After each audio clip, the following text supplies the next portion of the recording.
Live streaming, 3, 2, 1, action.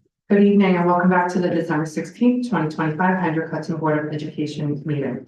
May we all please stand for the pledge.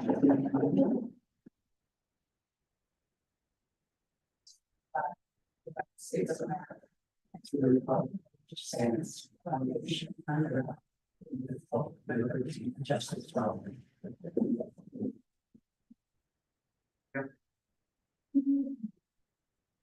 First, we would like to ask for a motion to approve the agenda as stated. Motion. Second. All in favor? Okay, and I'm going to hand it back over to Mike for our recognition portion of this meeting. Thank you, President Silverman. Good evening, everyone. Teaching is a service that is a labor of love and can leave a lasting legacy on those who that service is provided to. This evening, it gives me great pleasure to recognize members of our staff who have dedicated a good portion of their professional career, if not lives, to that labor of love in supporting students. We are taking time this evening to recognize members of our staff who have over 20 years of service to our district and the students that come through these hallowed halls. I know it seems counterintuitive to recognize people for their service and make them come to a board meeting, but it is indicative of the amount of credence we put behind that recognition. So we've invited everyone. Obviously, we know this is a busy time of year. Not everybody is able to come. We do have some members of that staff who have reached that milestone present, and we'll recognize them individually. But I'd like to take a moment to read through some of the names, and they will receive certificates for their service and the recognition from the Board of Education. So those staff members who have completed 20 years of service to the district are as follows: Benjamin Akrish, Brooke Bolin, Valir Haviland, Anissa McGill, Kelly McGillicuddy, Krista Pappas, Howard Perlman, James Rogalski, Peter Rue. We have so many that are sticking together. So, Kimberly Valerati, Stephen Vitillo, Gretchen Ward, and 2 members of our professional teaching staff who are in attendance, who I will ask after I call their names to come forward and be recognized. We have Miss Erica Denler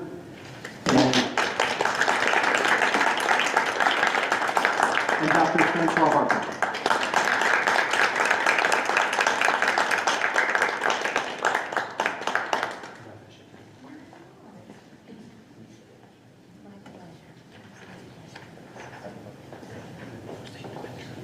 I ask you to stand for a picture around her briefly.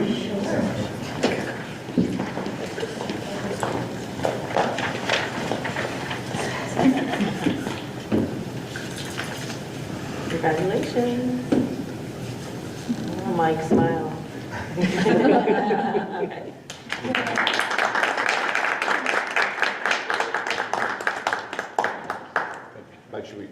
Mike, do you want to come get that much? Oh, yes, if you would like to please come and shake hands with the cabinet and the board so they can show you recognition. I did ask if they had any words to share with us, but they Congratulations. Congratulations.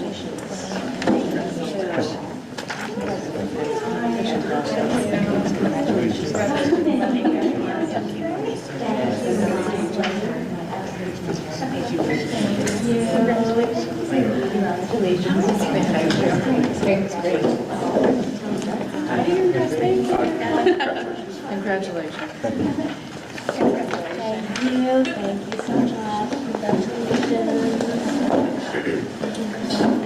Yes.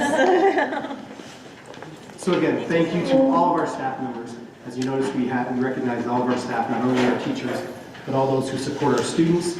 And it's the least we can do to take a moment out of our time this evening to recognize that outstanding milestone. So thank you. You're more than welcome to stay, those of you who came, for a wonderful board meeting, or you can go and enjoy some well-deserved rest. Thank you.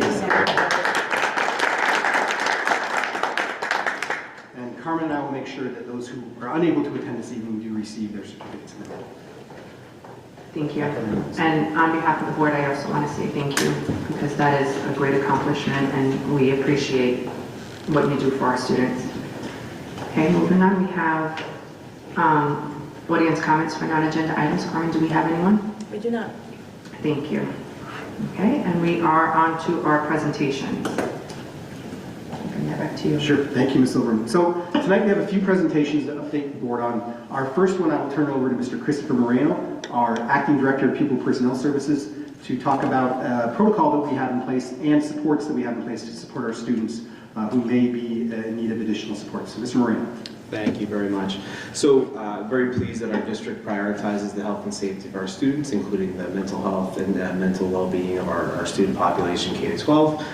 So we've asked Stephanie Westrick, our instructional leader for mental health K-12, and a social worker at the middle school, as well as Amanda Dolch-Miscala, to come up and share some insight about our risk and CSTAG process. So they're going to go ahead and present on that.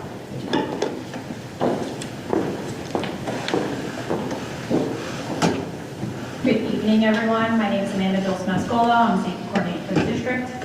I'm Stephanie Westrick, one of the social workers in the district. So what we are charged with doing is to ensure each student is an engaged, passionate learner who achieves their maximum potential and contributes to society. As we look to the future, these statements align with our mission. So the objective of our presentation today is to provide an overview of how the district ensures the safety and well-being of its students and staff. Tonight we're going to be talking a little bit about threat and risk assessments. So just a quick overview on how we keep our district safe. Each building has access to mental health professionals. We provide a violence screener. We have student assistance counselors at the secondary level. Each building level receives SEL initiatives. And we have a nationally recognized threat assessment model called the CSTAG, which we'll talk about in a few minutes. And we also provide risk assessments. Okay, so risk assessments. We use risk assessments when it comes to life a student might be in danger of hurting themselves.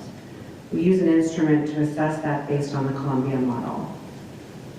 2 mental health professionals administer the assessment, and based on that outcome, a safety plan and individual interventions are developed. So for the CSTAG model, we also provide threat assessments based on a comprehensive threat assessment guideline. We use the CSTAG model because it is a nationally recognized evidence-based instrument. When a potential threat arises, each building will gather their trained threat assessment team. The team consists of a building administrator, an SRO, and mental health professionals. After assessments are concluded, a safety plan and specific interventions are put in place. Some of the benefits of using the CSAG model are fewer suspensions, fewer expulsions, fewer police arrests, better student-adult communication, earlier reporting of concerns. This leads to a safer, more supportive school environment.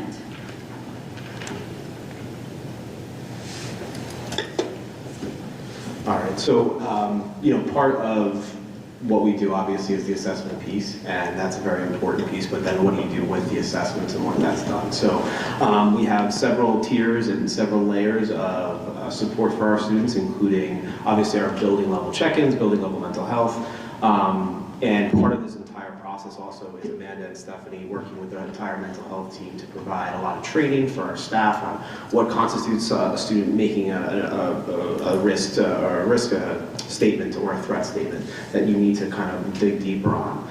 So there's a lot of training and a lot of protocols that go into place, and then from there, once you've conducted these things, what's the next step, right? Because it's great, we've done this assessment, but where do we go from here? And so on top of our building level and our SAS clinics within our schools, we also have a partnership with Northwell Health.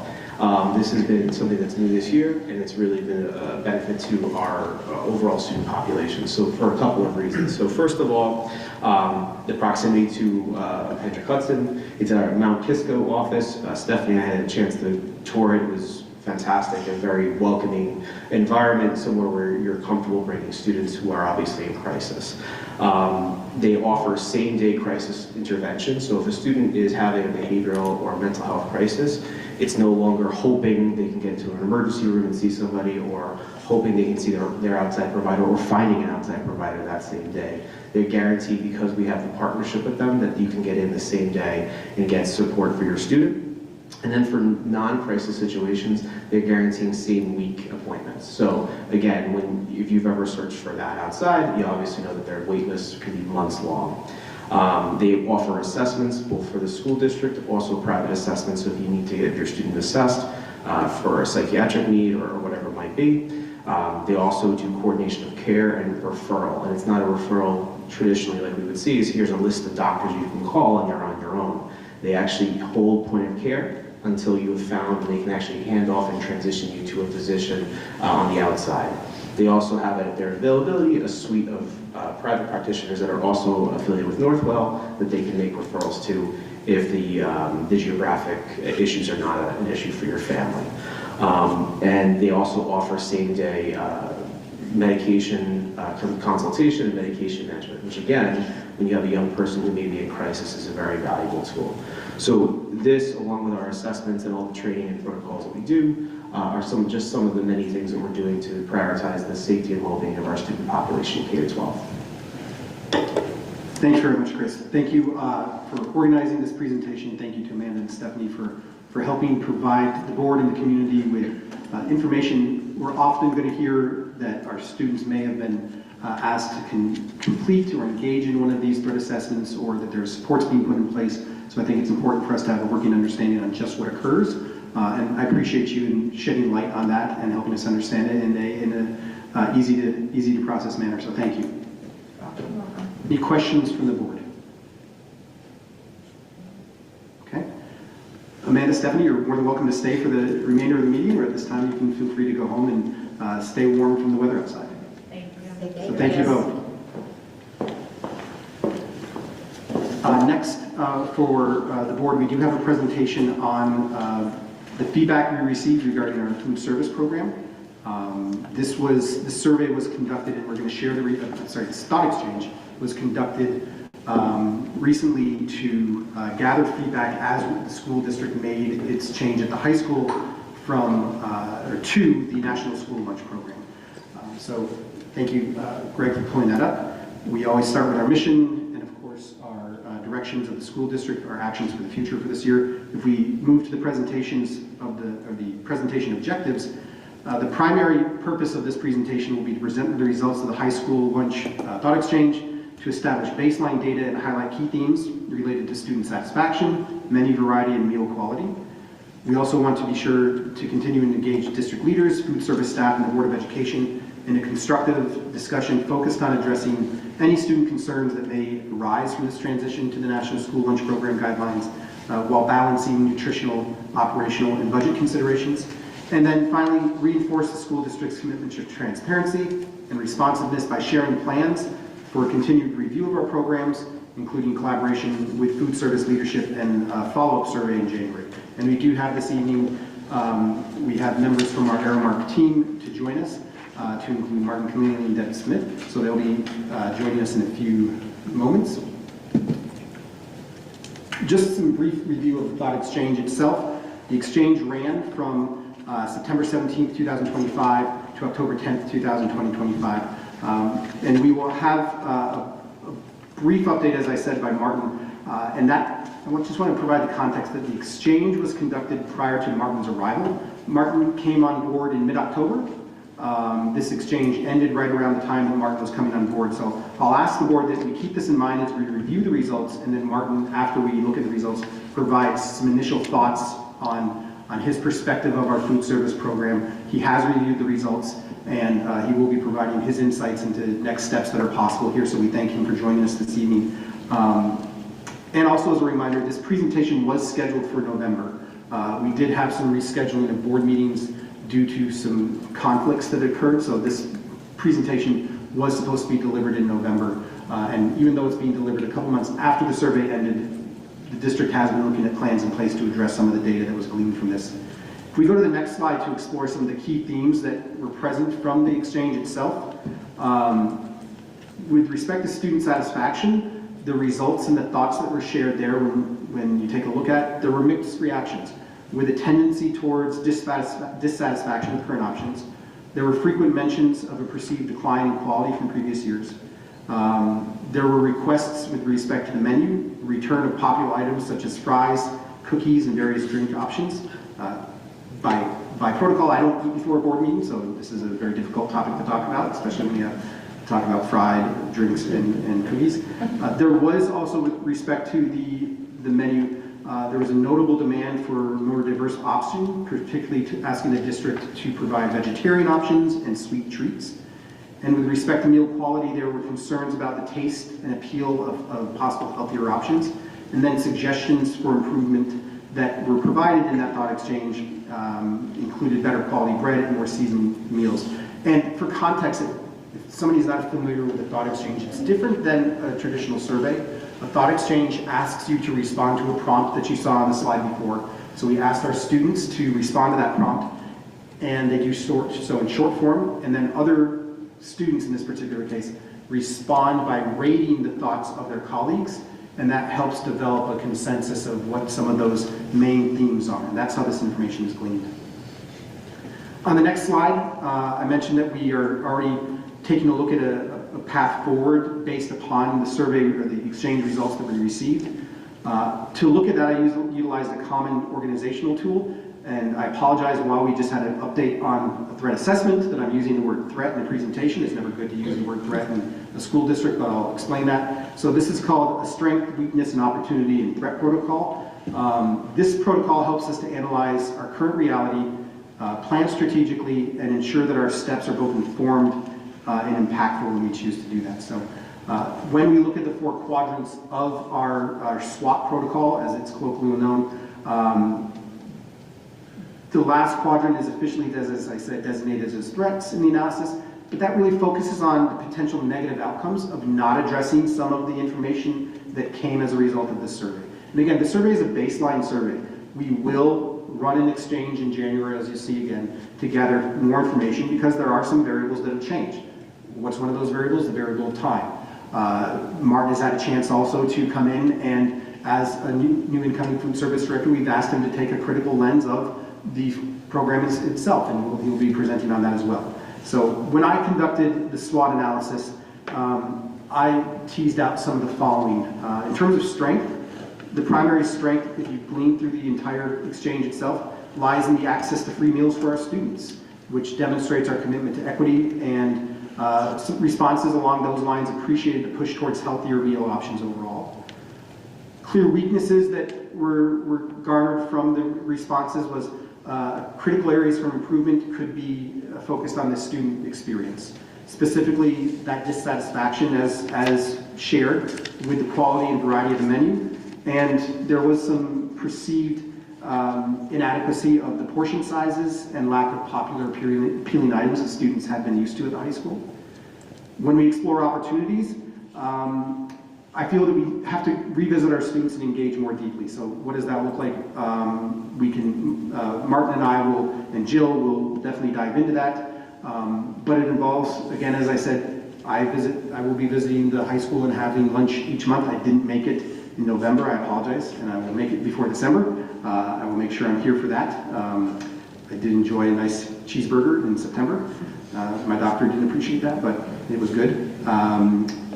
Opportunities exist here that perhaps consideration of a student advisory council to formally incorporate student input that can help guide the introduction of diverse popular menu items, explore where possible and reintroduce items that were removed if they are able to be provided given the nutritional guidelines that we must follow. So just opportunities that I will explore with Martin. In terms of some opportunities, there's some areas that if we don't address some of the concerns I feel that we might have to deal with. If we fail to address that current dissatisfaction, I'm concerned that we might see declined participation in that program. So that's something that we just have to keep in mind. That outcome will both undermine both the financial viability of the program as well, but also our goal of promoting healthy habits. So again, next steps when we take a look at the information that we shared and the information that we gleaned, we will dive into that SWOT. I haven't even had the opportunity to share my findings with Martin and Deborah, as they just started a few days ago. We haven't had the opportunity to meet and discuss. I am encouraging us to resurvey students in February. We will use the same response to compare to that baseline data. continued engagement with our students, and then I anticipate reporting back to the Board of Education on any results of that new survey or any changes that we may have implemented in late March. I'd like to open up to board discussion, but I want to focus that discussion on questions regarding to the exchange and the information that I may have had the opportunity to look at. In a few moments, we will welcome Martin to provide his initial thoughts and answer questions about our food service program in general, given his recent arrival and familiarity with the program. But at this time, I'll open up to board questions regarding the exchange itself and some of the information that I had the opportunity to explore.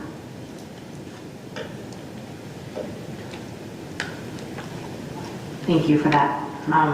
I have a comment, not necessarily a question, just based on this. I know there are other districts who have been using this program, the free food program, for a longer period of time and have been successful in how they are using the resources that they're allowed to use, but making it appealing for students.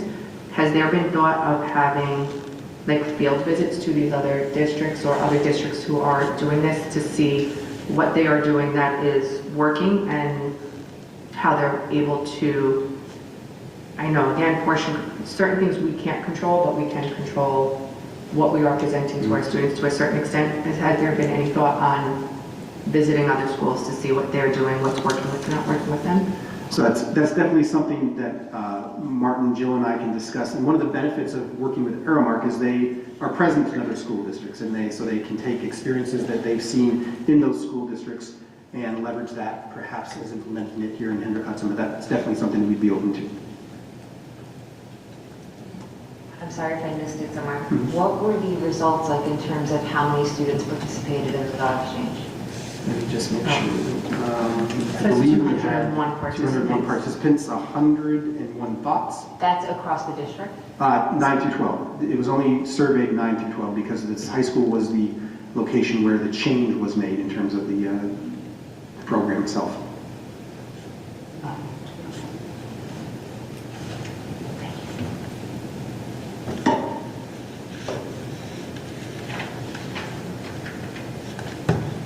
Anyone else have any comments or questions? I would only build on that, just that I think the middle school also would benefit from this kind of thought exchange. I feel like they have opinions. I'm not on, but I'm glad, so I'm fine. That's all I was going to say.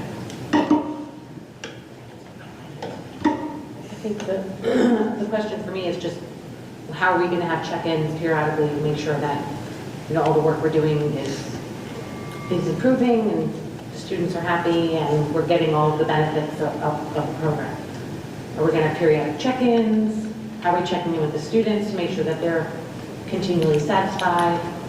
And how do we make sure that our meals across all the buildings are consistent? So that's something that Jill and I will engage in with Martin and make sure that we are continuing to listen to our students, look at participation rates, look at I don't want to say usage rates, but students who access the lunch program. That is a normal operation of food service oversight. It's unique here this year. The reason why this exchange was started was because we did make a drastic shift away from a meal service program that we had been offering for a number of years to the new school lunch national school lunch program.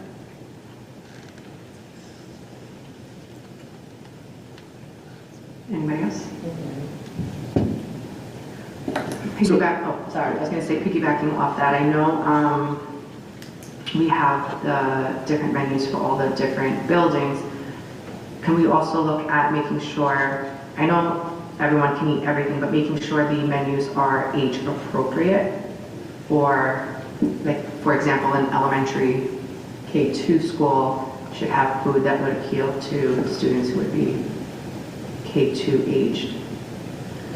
So that's always the consideration of a school lunch program. We want to make sure it's nutritious, yet also knowing that students want to be enticed to eat that. So that's definitely something that is continued engagement with our food service providers through Aramark, and we'll make sure we continue to ensure. Okay, and then like if you know you have a certain number of students that are receiving lunch, how many of them are getting the hot lunch item?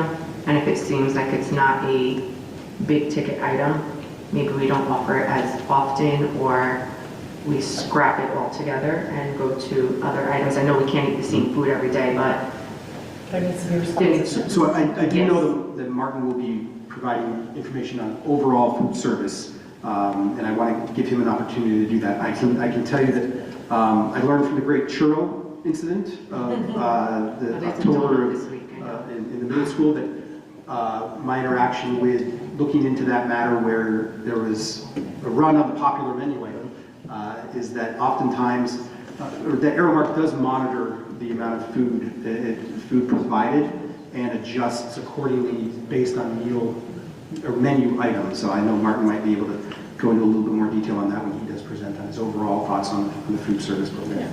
And if we're, there's a donut. there's a donut this week, an omelet and a donut. I think the board is okay with that. If they don't have any questions on the actual exchange itself and the data that's from there, I know that Martin has prepared a few slides and will yield to some of the questions and maybe about his initial thoughts and understanding of our food service program. So I will ask Mr. Martin Keneally to come to the podium, introduce himself, and share some of his thoughts. Hello, good evening, everybody. Good evening. Thank you so much for having me here. I'm Martin Keneally, I'm the new food service director. So I just wanted to take some time and kind of speak about the program tonight and kind of speak to some follow-up points from the survey. I can't read that part. I will speak loudly. Okay. So kind of survey follow-ups, kind of took some big main points from the survey. The first one speaking to menu variety, quality, and improvement. Thank you so much. Speaking of menu variety, quality, and improvement. What we've done initially right now, immediately upon me coming in, to provide with the high school immediate increase in variety, we're expanding what we call the grill option. So there's burgers available every day. There's a breaded chicken option. The breaded chicken we've moved to a whole muscle meat chicken. So a kind of a Chick-fil-A style patty rather than a McDonald's chicken nugget. So it's whole muscle meat instead of ground meat, then put back in. That's going to instantly give us a much better flavor profile, taste, and positive reaction that I've seen from the high school students. They've noticed that so far. We're going to, when we get back from break, we're going to expand our sandwich program on the panini station. There will still continue to be a la carte panini, but we will also expand options to include within the reimbursable meal program so that you can get a toasted sandwich, whether that's a toasted ham and cheese, turkey and cheese. We're going to try to bring back an Italian, maybe like a chicken pesto, but bring these options so they are available within the reimbursable program. So a little bit of menu engineering, a little bit of portion control, and we'll be able to offer a bit of variety and a new action station for the students. And then continuing about menu variety, quality, and improvement, continuing to communicate with the students. I tether myself to a register from 7 to 9 a.m. every morning. I feel it's the best way to greet everybody with the morning. I get to, ask them questions, help direct them. They're walking in, you can see they're lost. What can I help you find this morning? So that so far in these past couple weeks, I've been able to talk to them, get some interest. I had a great conversation this morning. We're going to bring in some variety of herbal tea. So we had a couple of students, they're like, do you mind if I bring my own tea in? Do you mind if I grab some hot water? I'm like, no, of course. I was like, well, if I had some tea here for you, would you get it? He said, yes. So we'll bring that stuff in, be open to their feedback. Speaking of the popular items, fries, cookies missing from the program. With us moving into the reimbursable program, we have heavy guidelines that the National School Lunch Program provides us in terms of sodium, sugar contents, whole grains versus grains. Within that, we have to change what is offered in the a la carte program. Our snack bags all have to be 1 ounce chip snack bags. They have to be reduced fat chips. It's a nacho cheese Dorito, but the formulation is slightly different, so it's not going to taste the same as the nacho cheese Dorito from just down the street. Within that, when working with the suppliers, getting the stocking agreements together so that they're holding enough variety for us, I'm going to try to blanket that side of the program with as much variety within those products as we can find. At a certain level, my hands are tied, but within the parameters, and there's quite a depth of products. I've been talking to Frito-Lay about what they have for national school lunch programs, what their stocking is for that. So we're going to start rolling out more variety within the a la carte options to try to help negate that change. Lastly, speaking to the portion sizing. Portion sizing, we are held to the National School Lunch Standards again. All the students can receive 1 reimbursable meal, and then they can come back and get as many meals as they want. This is something I'm going to push huge and culturally throughout the whole system. There was a bit of a culture of control over food in the past. We're here to feed the kids as much as possible so that they can eat. But within that, if they're going to get the reimbursable lunch, it has to be this size, this portion, these components. They can come back and get another set. It's just charged as a second lunch as a cash price. They can come back and get a third set. Within the high school, they have the option of always the paninis, the a la cartes, the build your own salads or soups. There's a little more flexibility in terms of options for them and second lunch options. We're going to work towards increasing the a la carte and the variety in the middle school as well to that point. Good.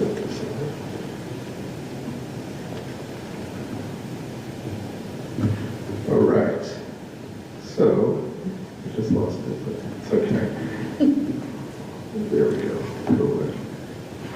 Oops. All right, so speaking towards next steps for the program development. First and foremost, it's going to be working with each school on the menu development. With having a new program and the new limitations within the program, our historical data is not useful for us right now. So what we're working on within the high school is figuring out every day. I have an incredible amount of spicy chicken back there because I don't know what my limit is every day that I make sure everybody gets a spicy chicken sandwich without running out. So we're going to work with the students, work with our data sets, implementing our data, retraining our staff on using our technology systems that then help us more accurately forecast. Continuing to expand the reimbursable options within the high school. We have to take this in measurable steps, as I can push this only so far as my staff is able to execute it at a level that provides quality to your students. So we're going to introduce this new sandwich toasting thing when we get back. Once that's up and running smoothly, a couple months later, we have some more ideas down the line to really, with an end goal of making that high school all reimbursable, but with multiple options within a day. Going in with that, also starting to roll out monthly specials, limited time offerings. We have great limited time offerings coming out from Aramark that kind of coordinate on current TikTok trends, pickles type stuff, gochujang, crazy spicy stuff. So now that my team is kind of getting up on board on these new systems, I'm going to start rolling in these little limited time offerings, and we'll communicate with Michael to get it out in the superintendent email, get it broadcast out, and we'll kind of make it popular. Next Thursday for 1 day only. Try to just get excitement around these new items and products. And then also working in tandem with the school, any cultural or things they want to celebrate, we're happy to tie in ethnic-based foods, celebrations, cultural things. But I always let the school take the lead on that, and you let me know and I'll follow from there. Lastly, or not lastly, next, we're going to in my conversations with the students, I don't think we have done a great job of communicating to them all that is available within this new lunch program. So to that vein, I've partnered with the high school video production department. We're going to do some walkthrough videos, a breakfast walkthrough video, a lunch walkthrough video.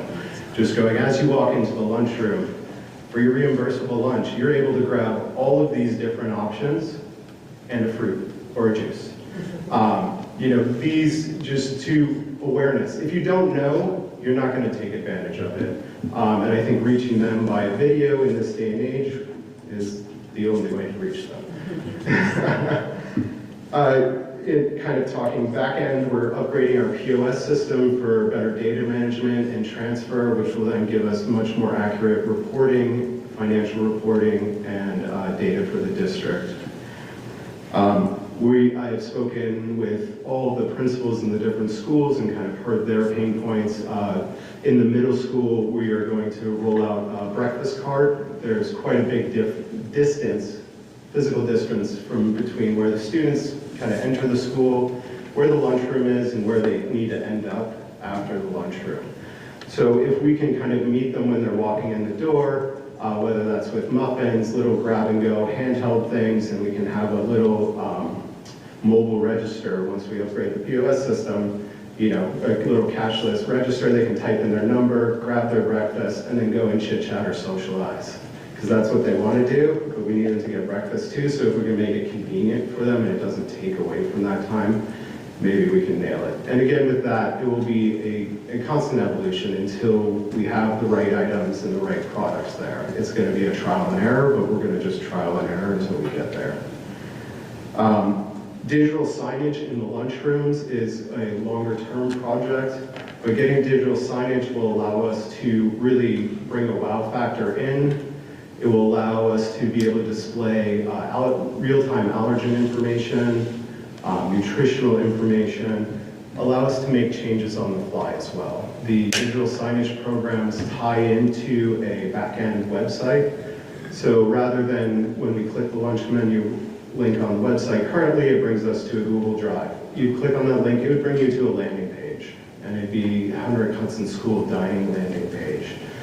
It would have talking about nutrition and all your standard stuff, but then it will have real-time live menus that students, parents, teachers, everybody can see.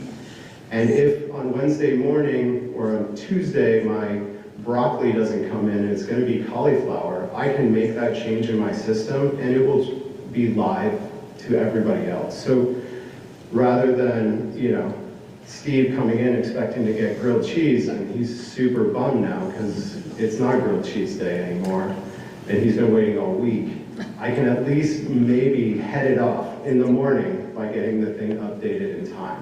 So this is kind of some future technology steps to kind of help our communication between us and the greater population. Then lastly, the big project, once we get the high school to a nice place, is Blue Mountain Middle School. We have we're going to basically have a brand new lunchroom, a brand new program that we're going to be premiering there.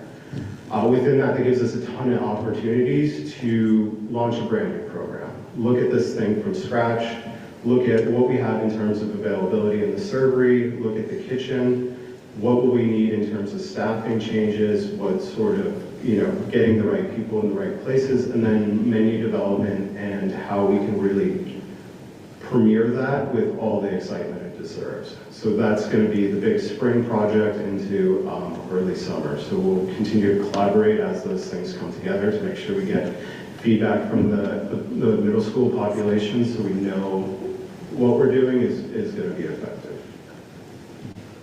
Next. And lastly, I went through all your questions that you submitted, so I'm happy to take some time and answer through all these questions for you if you'd like. So Mark, before you do that, first of all, thank you for your presentation update to the board. We'll have you answer the questions. We also want to make sure we hear from the table, perhaps from our student representative. And I don't know if you just signed me up for TikTok, but we'll have to talk about that in a second here. Before we do transition those questions, I do just want to take a moment to recognize Deborah Smith in the audience. Deborah Smith is our regional manager for Aramark. She helped onboard Martin to our district. I want to thank you. Deborah was there from the beginning when we knew that we had to make the transition into the National School Lunch Program. She was at most of our community forums. She's been a partner who's listened to my concerns, who's sometimes had to deal with my frustration. She's been nothing but the utmost professional, placing the needs of our district at the forefront. Very happy with the partnership that Aramark has shown. We know that transitions and changes are hard, especially when it comes to one of the most important days of our students, parts of our student day. So I appreciate the partnership. Martin, I appreciate the thoughtful look that you've taken thus far in your brief time with us. And thank you for taking time to look through the questions. And would the board like Martin to go through the questions that were previously submitted, or are there just questions? We can provide those in my weekly update, and we can have questions from the table. Thank you so much. He took the time to answer them, so rather than make him read through all of it, maybe just provide it to us if everybody agrees separately. Sure, I'm happy to do that. And then if there's any questions I'm on the happy table to that take aren't able to be questions answered, at the table or any questions you have right now. So I just wanted to first speak and say welcome. Thank you. You came on during a difficult time because it was a time of change, right? We had to do something. So I first want to just say, if we go back one slide, the thoughtfulness and creativity that you have just displayed is amazing. And I think you should be proud of this presentation that you just gave to us. And just know that a lot of the questions and a lot of it is fear because it's change and we get accustomed to what we're doing. But I think I'm excited to see where you're going to build. You've been here for two months, 6 weeks, which is still very new. So I'm excited to see where you're going to go with this. So I don't want you to take any time you have questions, whether it's from the board, the students, or anything, as we're not happy with you. It's change. Oh, no, not at all. Okay. I welcome feedback, and the more information I have, it's not my program, it's your program. I'm here to make the program. And I just also wanted to say, I really appreciate the fact that you put in there like cultural celebrations and things, like little touches like that I think are going to be big. And you said you wanted to have like videos to explain all the offerings.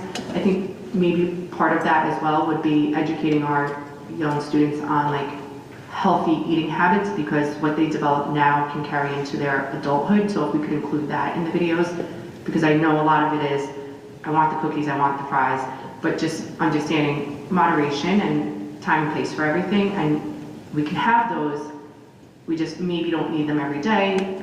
Pick up an apple or a banana as well, and just figuring out how to balance, because I think that is a struggle as some of us transition to adulthood of you get so accustomed to what you've had.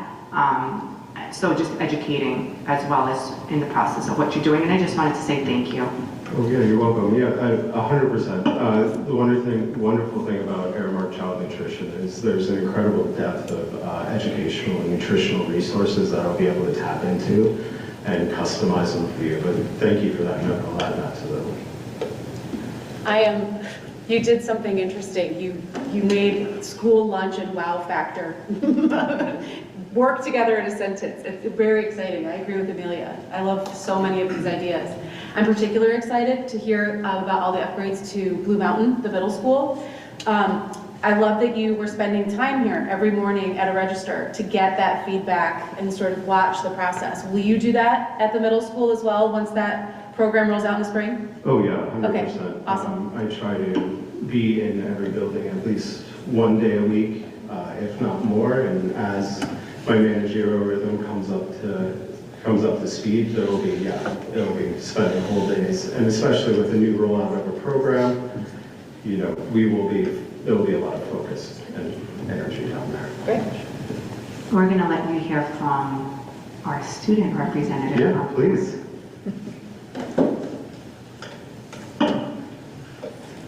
Hi, I just want to say thank you for the presentation. And also, I have noticed a big difference in the lunchroom. I'm Chloe, nice to meet you. I'm a senior. Nice to meet you, Chloe. Yeah, I'm a senior. I definitely eat the school lunch sometimes. I'm also trying, I think it's funny too, because I have noticed, like, the person before Claire, it was big shoes to fill. And what I am noticing is like kids are happy, kids are eating. So I think that there's a lot of like pros to it. I also did notice, this is like small, that you guys started wrapping the apples, which I think is one of the best things, because I was wondering if maybe we could do like cups for the vegetables or something. Because I know, at least for me, I don't want to eat the vegetables, but I have to put it on my plate, and I hate wasting carrots if I just like have to. And I know that before there was a box, and a lot of kids do actually eat the vegetables or the everything. And I think that that's really awesome. But I also just liked how you seem passionate about going forward for both the middle school and the high school. And I think already we're noticing a lot of differences. I mean, I'm there every day. So in the morning with the bacon, egg, and cheese, all my friends eat them every morning. So I just think that stuff like that is really great. Yeah, thank you so much for that suggestion. We could definitely do something similar to how the middle school does that, where they package up their carrots and the vegetables so that if you're taking them to complete the meal, you'll be able to then pass them out to somebody who wants them. I just want to say that I know I had submitted questions. I think you answered most of them in your presentation, to be honest. Like, I'm just looking back at them. So I can go through personally, I can go through my questions again anywhere you didn't answer and just send them, so no one's repeating work. So I think you really did cover most of what our thoughts were. Okay, well, if you have new questions or more questions come from the discussion, please send them over. Yeah, I think Chloe just showed us, like, we need just to have the periodic check-ins with our students. I really think that's the most important thing when you're making changes like this. Like Amelia said, there's fear in it, but I think if you continue to hear from the kids and take their feedback and adjust and improve, and you're doing all the things you're saying, I think that this is, got a lot. Yeah, I've already started this week. I got the intro to the student government, so we're working to set up kind of a regular meeting with them, so we can discuss the program, get their input, what celebrations they want to do as well, and kind of within the elementary schools, we'll work on introducing kind of fun and exciting new programs. Bringing in some star fruits or, kiwis, just having odd fruits or flavors that they could give a try, and it's like, try it, you don't have to like it, but you don't know until you try it. I've had success in other elementary school programs I've worked with as it being a fun, exciting thing that happens, every so often for them. But trying to really bring those little events in there to spice up what can sometimes be a monotonous program. Also, the way Claire worked it, she kind of created a menu every month. The way we're going to do is more true to an Aramark system. So we design based off of menus that our corporate level chefs have made for each grade level. So that menu runs on what we call a 5-week cycle. So, and then that, we like to at least let that cycle run twice, unless it's a total bomb. If the menu item was a total bomb. Once it runs twice and it's not high acceptability factor, then it's just going to move to we're not going to put it on the menu thing. The menu can be dynamic and can change. So if something doesn't work, we will just remove it and try something new. We don't want it, the less we change the menu, the better it is for financial management, but we're not going to not change the menu at the expense of the student, if that makes sense. I was just going to say that I appreciate that you guys are going to use data to also analyze what's happening in the building, so that we can kind of try to cut back on food waste, and also make sure that the students in each building are getting the things that they like and they enjoy every day. So thank you for doing that, and your presentation was great. I'm excited to see where this all goes. I'm excited to see where we can take it.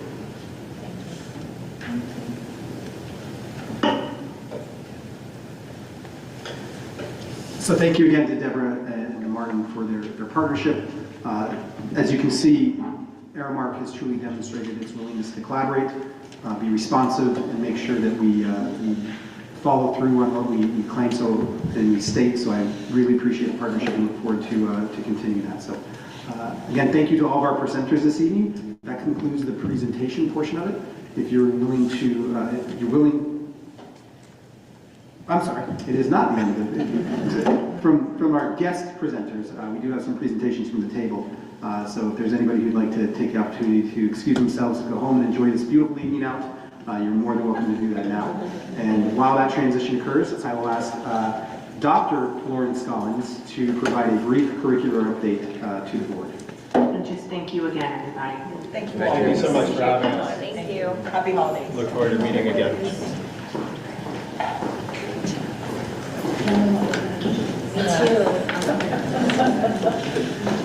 Put that on the card. It's hard to follow up food, especially when Mike hasn't eaten.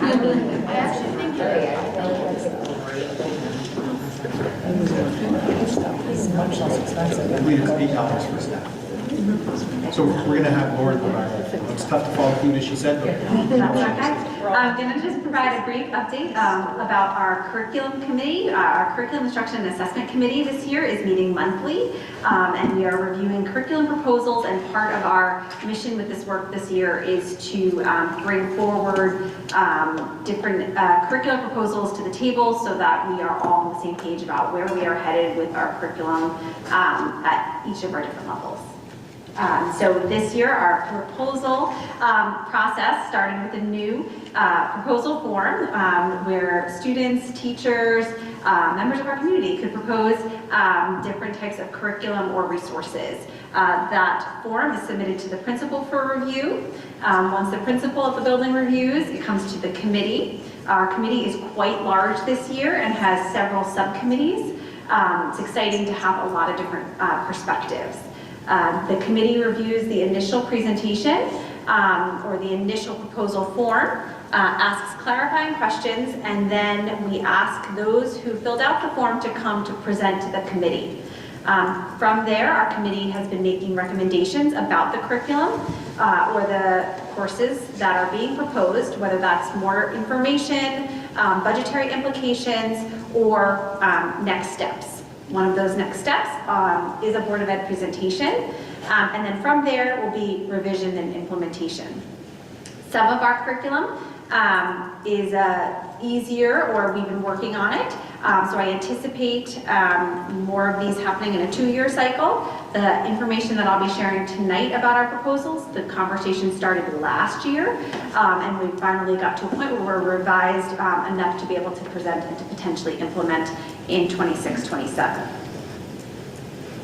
Our first presentation, or our first curriculum that we discussed at the committee is an update to our Sailor Special. So our Sailor program at the high school, these students, and there's a link there to the presentation that was presented at the curriculum committee.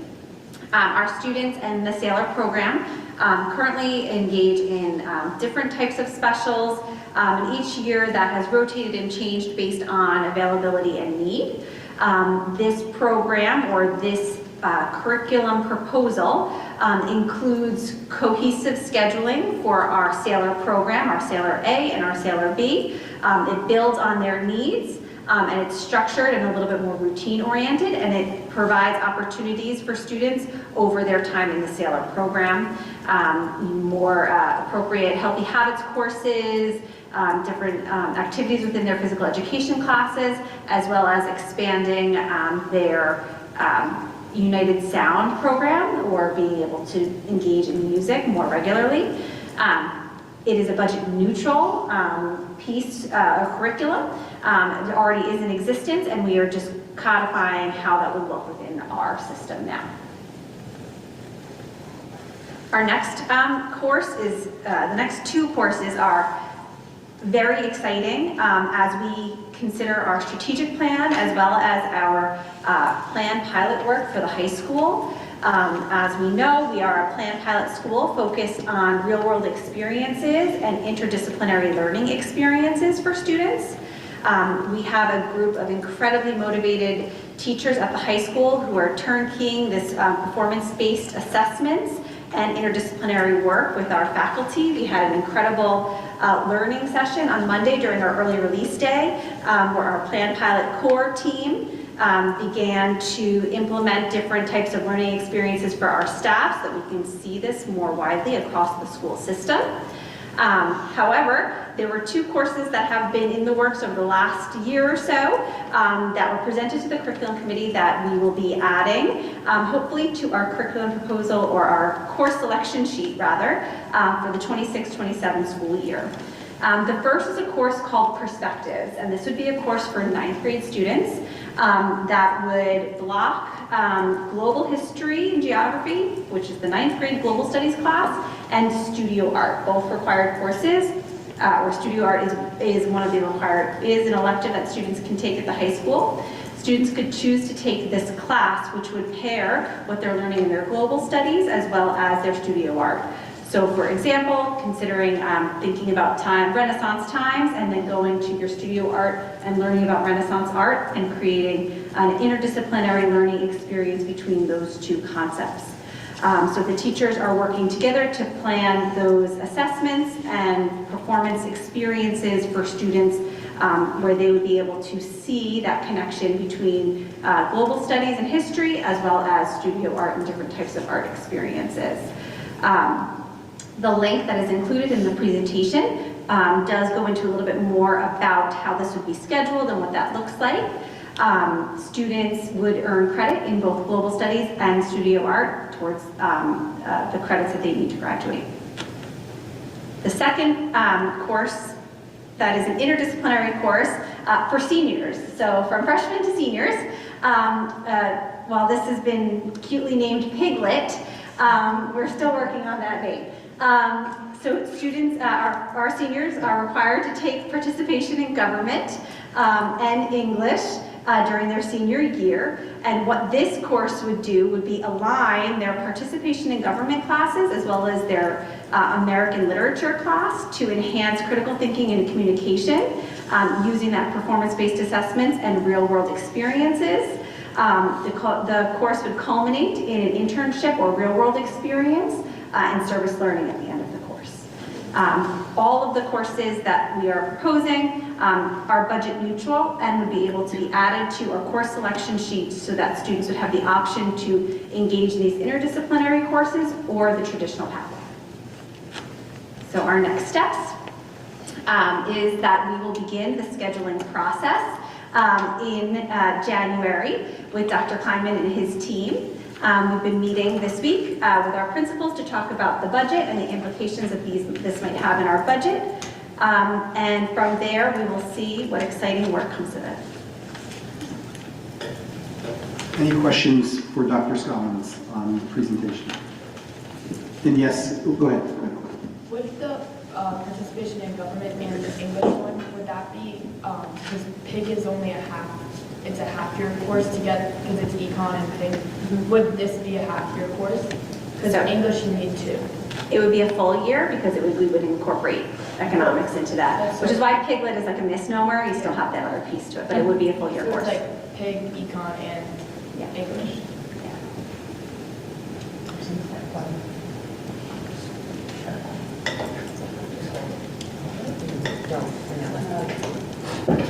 Oh, a little slow. So how do you get these out in front of the kids to know, and what's the timing for that? So, I have a 9th grader and I know it's overwhelming when you first come in. So, and then when you change the offerings, how does that get sort of communicated to the kids for them to sign up? So from here, I'll go back to our team and we will revise our course catalog as well as our presentation for the 8th grade students as well as the families. There are teams of teachers who are interested in this work and who are building the curriculum, and they would go and present to the students as a part of the curriculum selection process. So that we could see all the different possibilities and talk through what's available and when it will be available. The next question that did come up at our curriculum meetings is, will we have a 9th grade course and a 10th grade course? Will we see a progression eventually for students entering 10, maybe 11? And yes, that's the hope. What our Plan Pilot team is doing is building different experiences at different levels. Some of them are interdisciplinary, like this, block schedules or co-taught classes, and then others will be embedded within our traditional classes. So piggyback on Chloe's concept of economics incorporated this. I used to teach economics, and I would teach the game theory within that economics course. Perhaps we could take the zero-sum game that comes from that and call it sum piglet. Right? No? Thank you. Chloe says. I think it's a really good idea because I know a lot of my friends have to take like morning BOCES and then they come back and they can't have econ until period 9, so they're doing nothing. And they also need 2 English credits. And if you're a kid just trying to graduate English and go into trade, you have to take, I don't know if everyone knows, you have to take half year English and then another half year English. So I'm an AP Lit, which is just all year. But if you're not, like BOCES kids, this could really help. You could just take one period all instead of like waiting at school doing nothing. Because I know a lot of my friends have that problem.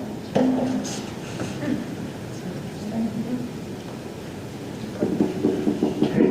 Thank you, Dr. Scollins, for that update, particularly giving us a glimpse into how thoughtful a process is in place when we look at upgrading and enhancing the curriculum and for implementing that process so that there's a standard procedure for that. Thank you very much.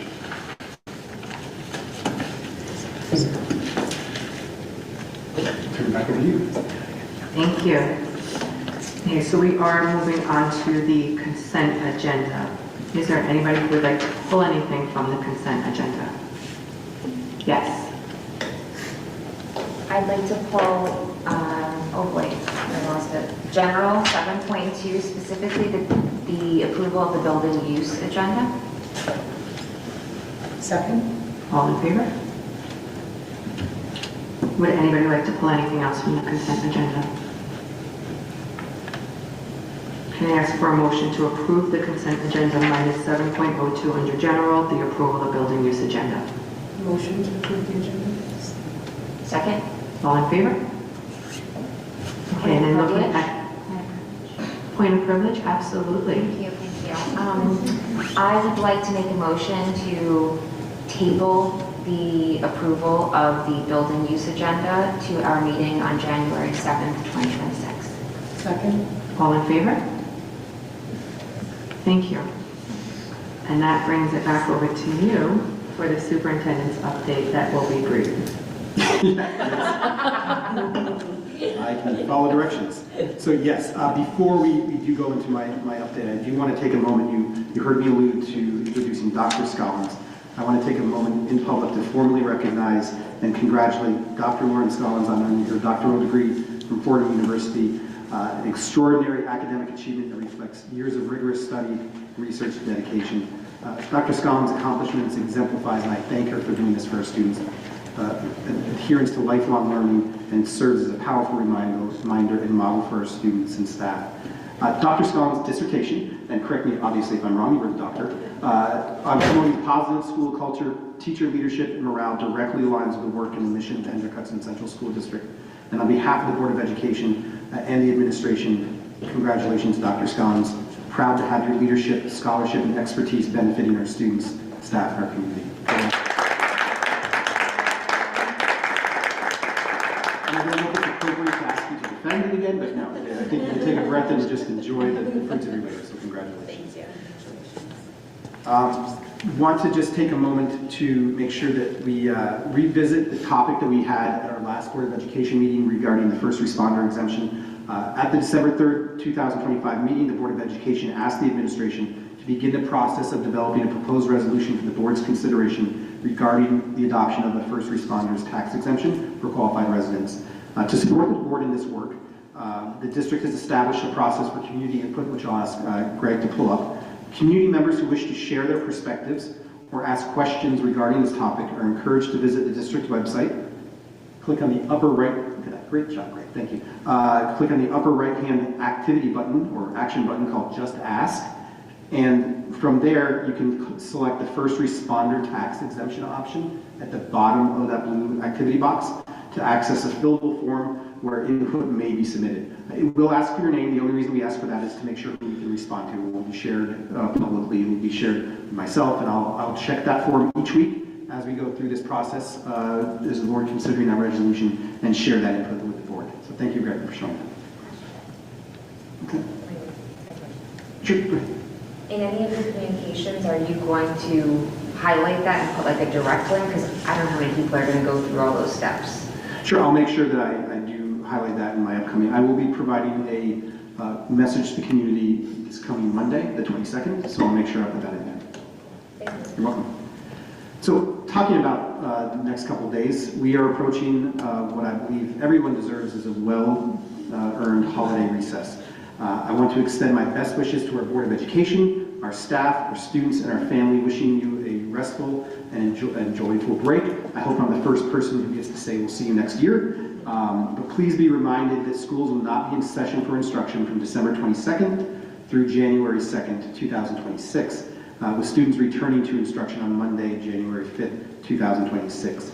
And I wish everyone a safe, happy, and rejuvenating holiday season, particularly for the members of our educational community who are sitting at this table right now, from Chloe taking on the additional duty as a Board of Education student ex officio representative, to Greg, to all of our cabinet members and our board members who take hours away from their families and other things that they could be doing to serve this community. It's an honor to be part of that team that does so, and I just wish everybody has a great break and enjoys time with family, friends, or engaged in an activity that they truly enjoy and recharges of. And with that being said, that is the cabinet and superintendent update for this evening. You took a brief to a whole nother level. Thank you. So at this time, I do want to give our cabinet some time to go home and enjoy preparations for the upcoming holiday season, and we'll excuse you at this time. Thank you. Have a great holiday. Yeah, you guys. Good New Year. Happy holidays to everybody. You can stay with us. We'll tell you at the end. Soon.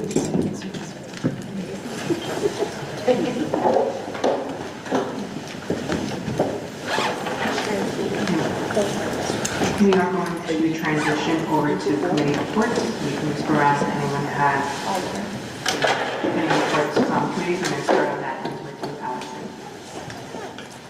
Allison. Lauren and I were on the HHCSD and SEPTA meeting last night. They did a combined monthly meeting. SEPTA had several presentations that were really informative. I wrote them down, but I don't know where I wrote them down. And then HHCSD had their monthly update as well. Since we're going into the holidays, there's not a ton that's going on now. It's just sort of winding down, 2 weeks off, and then everybody come back in January. Nothing really pressing or pending from them. I don't think I have. We have the professional development that's supposed to follow. Mine was SEPTA, but Allison's still that. So thank you. Erica? I don't think so. Oh, and there was the PTA meeting in December. Mike, did you want to talk about the Indian Point? Did we talk about that? Oh, that's right. We had. Can I start with Yeah. the beginning? The PTA. So yes, I'm losing track of dates. I know, me too. So last week, Thursday, there was the decommissioning meeting held at BB, and I'll let Mike talk about what was said and everything, but I think on behalf of the board, I just said, I think you are the person for this school, and it was proven that night, the way that you advocated for this district, for our students, your entire speech was centered around our children, and I think sometimes that gets lost when everyone's making these big decisions. And I was sitting there, that was not brief, and I appreciate that it was not brief, because your entire speech was so impactful from beginning to end. I was watching other members who were sitting there writing down things that as you were speaking, and I was proud and I was honored to be able to witness that. So I just wanted to say thank you. Well, thank you for those kind words, and thank you for being there for your support. And as I said, it's easy to be a vocal advocate for such wonderful students, for a community that's so supportive. And yes, we did hold a meeting there on purpose. We really petitioned to make sure that we brought the focus back to our students. I appreciate New York State Department of Public Service for listening to our request to have that there. I don't know if they'll give me the floor to speak again after that last speech, but what was said needed to be said because there's the board has, the Decommissioning Oversight Board has a mission where it's supposed to look out for the financial impact, among other things, on the communities that are impacted by the shutdown of Indian Point. And I do feel that that has been lost in those activities. So I'm appreciative of the support of not only the Board of Education who showed up, the community members who showed up, but the team who allowed us to have it there, our technology team, our custodial team, they stayed later than they normally did, so it was a wonderful team effort, and we'll continue to advocate. And in general terms, I took time to welcome everyone, advocate on specific concerns that I'm seeing, particularly as we enter this budget year, remind the members of the Decommissioning Oversight Board of their charge and the role that they have in supporting our district's community. The Nuclear Regulatory Commission also provided an update on activities in their oversight role. The Holtec company, which is the company that owns that property and is in charge of safely decommissioning, they provided an oversight of their decommissioning activities, and then there was a lengthy public comment period. The video is normally up if you do a YouTube search on Indian Point Decommissioning Oversight Board. You can skip to the first 27 minutes of my speech if you want to get to the meat of the actual meeting. But they're not as quick as Greg. They normally take a couple days to put it up, so it should be up on YouTube. But I have shared my update with members of the community, or my remarks with members of the community who have reached out. So thank you. Okay, so that concludes the committee reports. Carmen, do we have anyone here for audience comments on agenda items? No. Any new board business or discussions? Okay, so we get to our policy readings, and we have quite a few, so the policy team was back at it again. And just as a reminder, it often goes unnoticed, but the fruits of the labor of the policy committee are on display every time we do a policy meeting, so just to keep that in mind. All right, let's do it. Okay, so the first one we have is policy 2550, board member compensation and expense, and this is the second reading. Members of the board shall be reading. Second. All in favor? So this was at our last meeting. Anybody have any other comments or questions?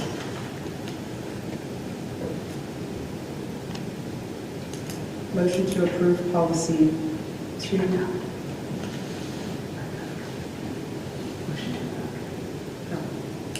Motion to adopt policy 2550. Second. All in favor? Thank you. We have another second reading for policy 6705, reimbursement for meals, refreshments, conferences, and travel expenses. The Board of Education of the... Motion to waive the reading of policy 6705. Second. All in favor? Okay, so this was at the last meeting. Just read through it again. Let me know if you have any questions or comments. Motion to approve, adopt policy 6705. Second. All in favor? Okay, so we have our first reading of revision of policy 2245, ex officio student member of the board. The Board of Education believes that Motion to waive the reading of policy 2245. Second. All in favor? So we had some discussions just about how to make this program better for our students and get them more engaged and actually get more of them involved. So with that, we added some language that it can be a junior or a senior, correct? Yes. Where's my other notes? I have very specific notes on this. We talked about having...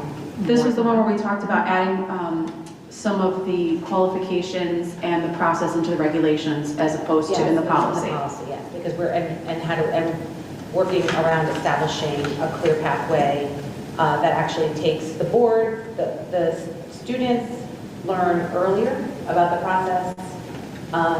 Once they're kind of cleared and show interest, they would meet with the administration and they would lay out clear steps about where the board fits in and then where the student voice fits in. And so we asked for regulations to come forth that really just solidified how a student, what the qualifications would be for that student to go. Again, we did in the policies say it would be open for 11 or 12. We were talking about having more than one member so that this way we could have alternates, and then the selection process being a little bit more detailed, but that would come out with the regulations at a further time.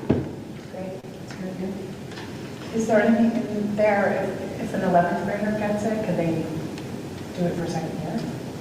I believe that they would have to go we through were that more, process. we haven't, I don't think we really got that far. We want that to come out in the regs because it wouldn't be, it would almost be like a junior, we're talking about a junior possibly like shadowing the senior. Oh, I see. So it's like I wouldn't say that there would be the same student sitting here And for I 2 would years. assume if there was, that they would have to go through the process again, just like we would to be on the board I mean, there's again. probably pros and cons of it, you know, having the experience of 1 year and year. Well, we were just thinking, like, we understand the time commitment this is as ourselves for adults, right? And now we put that with our students who are dealing with being in school all day, all the obligations of school, jobs, sports. It's a lot to just put on the shoulders of one person. Thank you, Chloe, for all of this. But we wanted to offer more support so that there's not one person who is shouldering all of that alone, so that they have a team, someone that they can bounce ideas off of. Someone who, if you say, I can't make a meeting tonight, that person can be there. Yes, yeah, it's to, one, it brings us more student voice, and two, it offers support so that one person is not going to be overwhelmed and carry the load. And they also get to speak to each other and have roll ideas off each other, yeah. That was the one thing they had in Albany that was great. Some of the students there, they had like multiple students on the body, and they all got to participate. Some of them were not like up front with the speaking, but they were in the background, still with the support team. And then the next year, they would rotate to one of those students as the senior. If the senior was in charge, they would then leave. So then you always had like people that were mentoring them actively before they got to just be. Yeah, and I think that was great. One of the other things in the regs we would talk too about, like a mentoring program, who they, like that whole thing. So that, I mean, this did take a lot of ideas were coming out from when we were doing this. So we wanted to make sure the policy was something that could just be approved and would remain just as to what we are, and then the regulations, those could be changed as needed. Like when we see, oh, that didn't work, we don't have to rewrite the whole policy, we would just update and amend the regulations. Right, that's what that read, that sentence, the superintendent or designee will develop regulations for the ex officio student member, so we can get this policy on the books, and then we can be more fluid with the regulations as we go through the process year after year to see what works and what doesn't work, and then hopefully build this into a much bigger and robust program. Chloe was our learning experience this year, so we're taking feedback, and we will be obviously getting more feedback from you as to what you felt didn't work, but I'm hoping that you're hearing some of it. No, I think it's a good idea to have more. And I also think that the process should have been like harder. Well, like, not harder, but like I didn't even really know. I had I think it was, I don't even know if it was Miss Collins, but someone told me like in the hallway on a passing period to fill out a slideshow. I think we also talked about too making it earlier in the year so that there's more time to let people know what we're doing and give a lot more information about it. This was like a brainchild that we had been talking about for a while before, and then it became a law that we had to jump into. So unfortunately, that was the time constraint of we know what we had wanted on paper, but then it just became, we need to get someone, Chloe, you're it, come on in, you know, and it's a learning experience, and we hope that we can grow, and we will definitely be reaching out to you for feedback so that we can fine tune it and make sure that, I mean, you're a trendsetter now, so the next person hopefully will have a better experience because of you. And more like, I think if we like made it more of a popular thing. Like now a lot of my whole senior class knows I'm on the board. So I think that that's great too for the junior class. Yeah. And then if there was a junior to come in, and like, I think that's a good idea. Yeah. To have multiple kids. Absolutely. So this will be coming back at our next meeting for a second reading. So if you have any questions or comments, you can always submit them, and we can make amendments as needed. Moving on to policy 5000, this will be a first reading on student policies goals. Students are the focal point of all district operations and must receive the primary attention of the Board of Education and all. Motion to waive the reading of policy 5,000 student policy books. Second. She got nervous. Sorry, All in favor, all in motion, all in motion. That's a brand at Target. This is a new policy for us. So it's recommended by News Bed Habit. I think it also just really helps that we just remember that when we are establishing our goals, both as a board and as a district, it's for the students. And so we now have a policy, or we are now presenting a policy that will keep that in mind as we are developing goals. Yeah, and the 5,000 series is all about students and the whole series. So it's the first one in the series, and it refocuses you right away on what the purpose is. Okay, so we're bringing that one back. Yep, this one will come back, and we will, again, if you have any comments or questions, let us know. Okay. First reading on policy 5453, student bicycle scooter use. Students will be permitted to ride bicycles, Motion, scooters. please, reading of policy 5453. Second. All in favor? Probably one of the only policies that addresses horses. I was gonna say, have we had some other questions? We're showing up in courses. So this is a policy that we don't have. We thought it was important to make sure that there was clear guidance on the use of bicycles and storing bicycles and scooter use so that the community understands and students understand the parameters. We are going to, we did also discuss, once this is approved, adding it to the code of conduct. And then we talked about paved roads versus grass. So we did end up adding that. Yeah, just because we know we spend a lot of money on our fields and our facilities.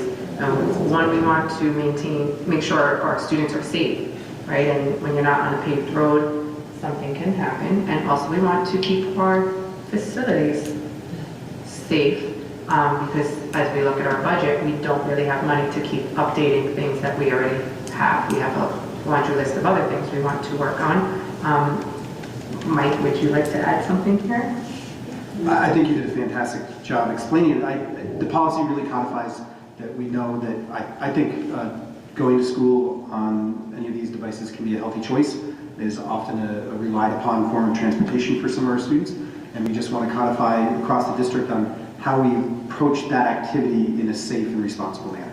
I have just one question that I don't know if we have the answer to yet, about where they safely secure their bikes and scooters on school grounds. So we did follow up on that. All of the buildings currently, except Furnace Woods and Blue Mountain, there are bike racks. I have asked Mr. Merlini to explore looking into making sure we have bike racks at those two buildings. My understanding is that they probably weren't installed because of it's hard to access those buildings via those vehicles, but in the event, via those methods of transportation, but making sure that we have those available because it is codified in policy. I have one quick comment.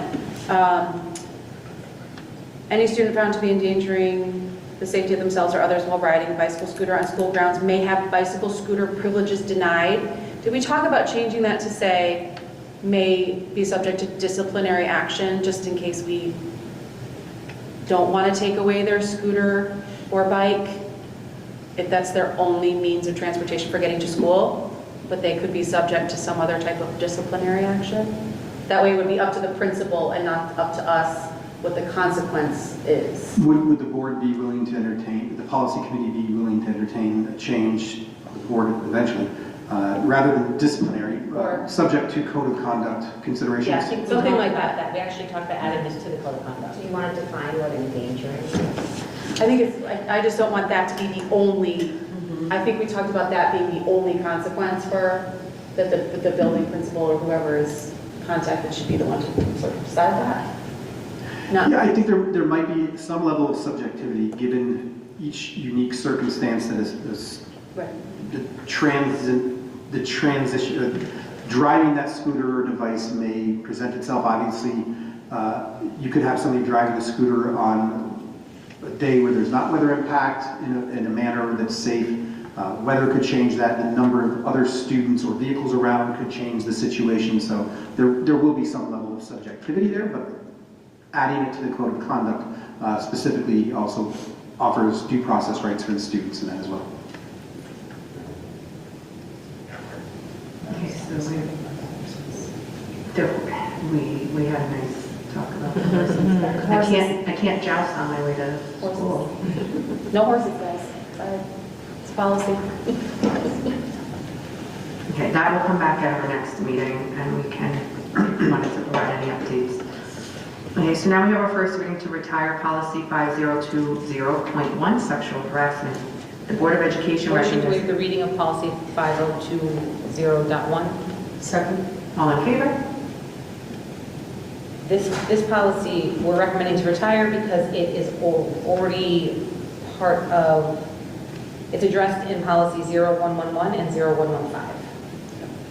So, and those two policies are already approved by the board, so we can retire this one tonight. Yeah, we actually discovered that as we were talking about it, we were like, deja vu, like we just did something here, and then we looked back and we saw that it wasn't the other policies, thanks to Carmen's lead, that it wasn't other policies that had recently been approved by the board. I feel like at one point we had that listed on the bottom, that it is replacing or...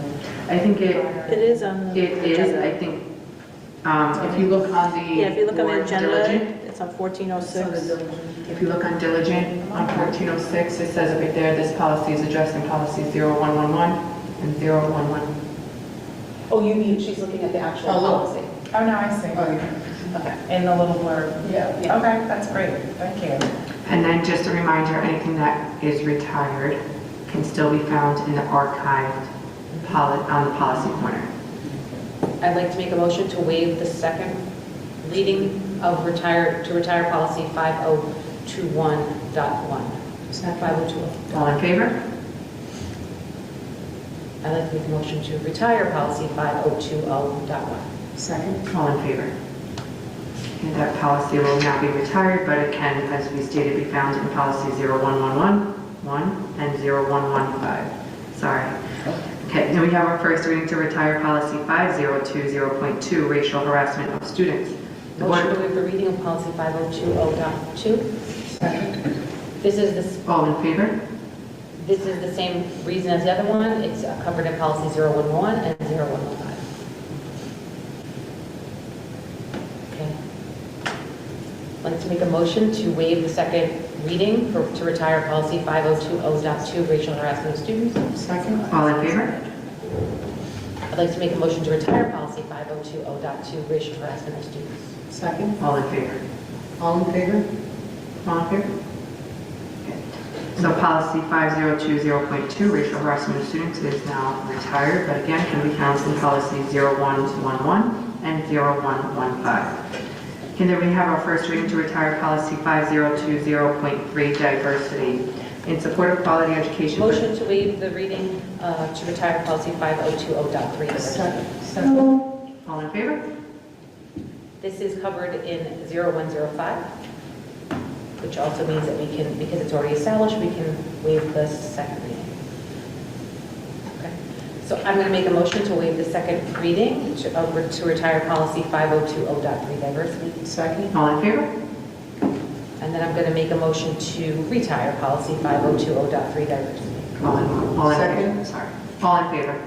All in motion. Now that I said it once wrong, I'm going to keep saying it wrong.